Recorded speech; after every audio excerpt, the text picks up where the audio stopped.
What's going on, everyone? I'm back in the garage because it's just way too cold outside, and today I'm going to answer the most asked question on the internet.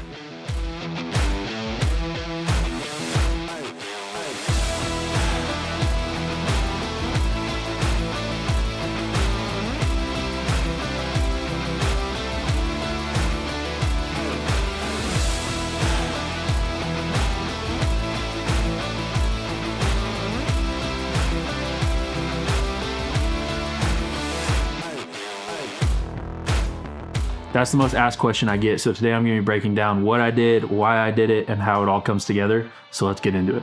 I bought this truck in December of 2023. It's a 2021 F150 Limited. It's got the 3.5 EcoBoost. And when I bought this truck, I had a couple goals in mind. I knew it needed to be reliable and comfortable. And we like to drive. We love road trips. We like to do some light off-roading. And I knew that we were working on starting a family. So it needed to be, like I said, reliable, comfortable, but also capable. My first impressions of the truck were I love the style, the features, and the power. But for being one of the most expensive F-150s you can get, it didn't ride very well. It was super bouncy, ton of body roll and nosedive, and it was all over the road. So I got with Matt at TSP Performance. Shout out to Matt. We got it leveled up on Bilstein 5160s in the rear and 6112s in the front. They're a 60 millimeter shock body, so they're just shy of 2.5 inches, and they are set at 2.5 inches of level height on the truck now, and it's dead nuts level front to back. To pair with the shocks, I also added the BDS upper control arms. They're tubular construction, so they're a little bit bigger than the OEM setup. And so at 2.5 inches of lift or bigger, some companies have 3.5 inch systems. The coil spring can actually contact the upper control arm at full extension. And so these control arms, they're a little bit bigger, they have more room, they avoid that issue. But with these high trim trucks, they've got adaptive self-leveling headlights. And so the BDS control arms have a bracket that takes care of that issue and keeps the headlights working and happy.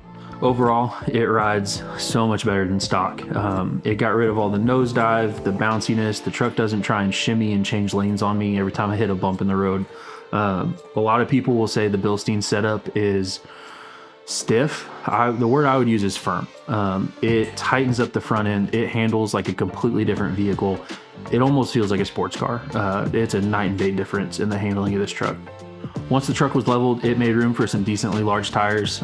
We went with 295/55 R22 Nitto Ridge Grapplers. They're technically a 34.8 by 12.2. Call them 35s, they're close enough. And the reason I went with that tire was pretty much running anything bigger, whether it be a true 35 1250, just runs into headaches. You've got to trim and cut, and I did not want to hack up this truck.